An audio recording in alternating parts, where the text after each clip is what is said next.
So when you first come to a lake that you've never fished before, or maybe it's the first time you've ever been lake fishing, you realize it's a little different than rivers and streams, moving water fly fishing.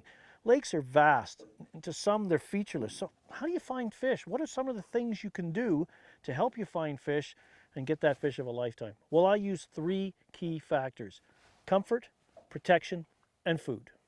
Comfort factors to me are environmental conditions. The basic survival needs of the trout must be met in order for them to be comfortable. So mostly in lakes, we're talking about oxygen content and its relationship to water temperature. Trout, for example, I like to look for that 60, 65 degree max down to about 50 Fahrenheit as my gauge of an area that trout will be active, the water will be containing enough oxygen, they can move, they can process food, and they're catchable. Protection factors are things that provide trout with a sense of confidence to feed. So things that you're looking for in the protection factors include the water surface. A chop or a ripple is going to break up sunlight and the trout are going to feel more comfortable there. Flat, calm water, clear conditions, very tough fishing. Clouds have an effect too. Cloud cover blocks light, gives the trout some protection. Weed beds.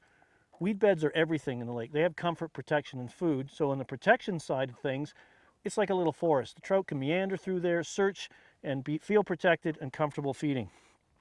Adjacency to depth. Trout like to be near a deep water refuge. So along the edges of drop-offs, points of land where the water gets deeper on either side of that finger of land coming out. These are areas that trout are going to relate to and you should search out. And finally, food. As fly fishers, we're always trying to imitate the food sources trout feed upon. So when it comes to finding areas where trout are going to be feeding, you're looking to shallow areas, less than 20 feet deep, where you get maximum sunlight penetration, stimulates plant growth through photosynthesis. Plants provide the habitat that the bugs need as well. So it's basically the supermarket of the underwater world, and particularly lakes. So those are the factors I look for when I'm prospecting lakes: comfort, protection, and food. And if you find an area that contains all 3, that's like a prime lie in a river. You're going to find the most and the best fish there.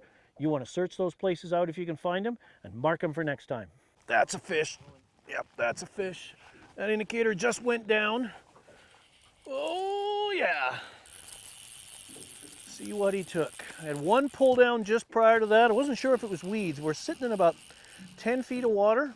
Weeds are always an excellent place to search out on any body of water, new or a familiar one, because weeds provide the habitat for the food sources the trout love to feed on. They give off oxygen through photosynthesis.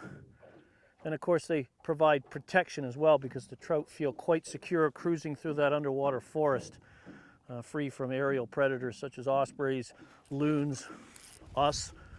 This is a good fish, giving a good account of itself. This lake is very productive. Scuds, leeches, water boatmen, little minnows, all the kind of food and fodder that a stillwater trout can get big, fat, and healthy. Oh, forearm's getting sore, starting to burn.